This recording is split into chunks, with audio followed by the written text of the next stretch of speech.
Welcome back. We're talking with Rick about taking an assessment of ourselves and of our careers as well. And so how does that kind of play into when people are hiring someone? Yeah, so lots of times companies use assessments just to make sure it's a good culture fit and they're going to do the job. We all know that some of us aren't suited to work in an emergency room, right?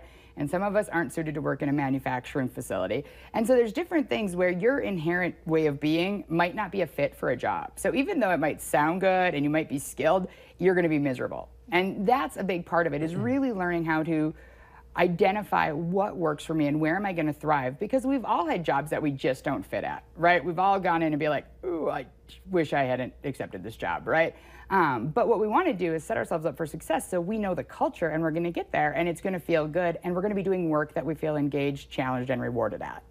I think the other beauty of the DISC is it really teaches you, okay, I'm going to let somebody else do this part of my job and I'm going to focus on this. So maybe talk a little bit about how it helps you do that. That's absolutely true. The DISC is a super powerful tool, and many assessments are for leaders as well as anybody else, where you recognize how you show up. And for me, early in my ownership and entrepreneurship career, I took a number of assessments and I realized, okay, I am way too fast for everybody else. I am decisive and moving on and I'm leaving everyone behind.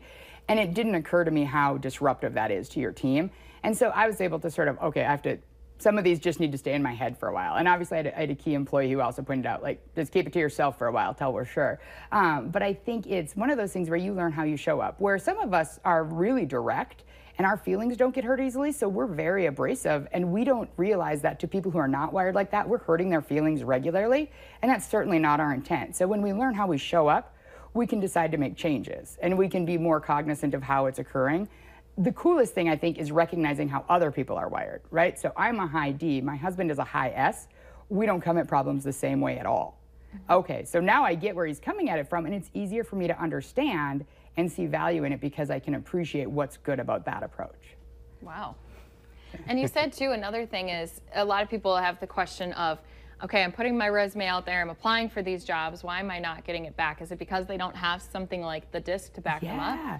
You know, I don't know if that's so much related to the assessment. It's something to consider. If you've sent out a ton of resumes and nothing's happening, there's a couple of things you should look at. One, does your resume stink, right? Because the reality is, if it does, you're not going to get through it.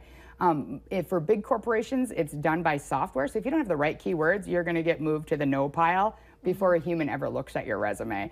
So some of that is making sure you have the right keywords, and your resume is really a reflection of how well you did your job, not just what you did at your job. And that is probably the #1 mistake people make. The other thing is, if you've had a long-term unemployment due to medical issue, or you've been out of the workforce, staying home, taking care of somebody, whatever, you might need to adjust the jobs you're applying for, because you're going to have to take a step back probably to get back into the mix. But it is one of those things where we were talking earlier about, it sometimes feels like you're sending the resume, it's going into a black hole, right? And lots of them should send an automated response. They don't always, but you can feel free to follow up. But it's also just making sure, do I hit 75% of the things they're looking for? Because if you don't, you're not going to get called back. Don't be surprised, right? They need you to be able to do most of that job to hit the ground running. Yeah. So how can people get a hold of you if they want more information, or maybe a manager's like, hey, I want to hire you to help me hire people? Or... Yeah, so I have 2 sites. One is for the hiring manager, and that's rickabrandon.com. And the other one for people who are looking for the job or thinking about making a career change is Get You Hired, and it's just get and the letter U, hired.com. And you can learn more about us there, and you can just reach me on the contact page on either of those. Good stuff. Thank you. All right, I think we're going to take our DISC. We'll have to share that. Yes. Yes. We'll see how we match up to each other. All right, stick around. We're going to have some journaling right after this.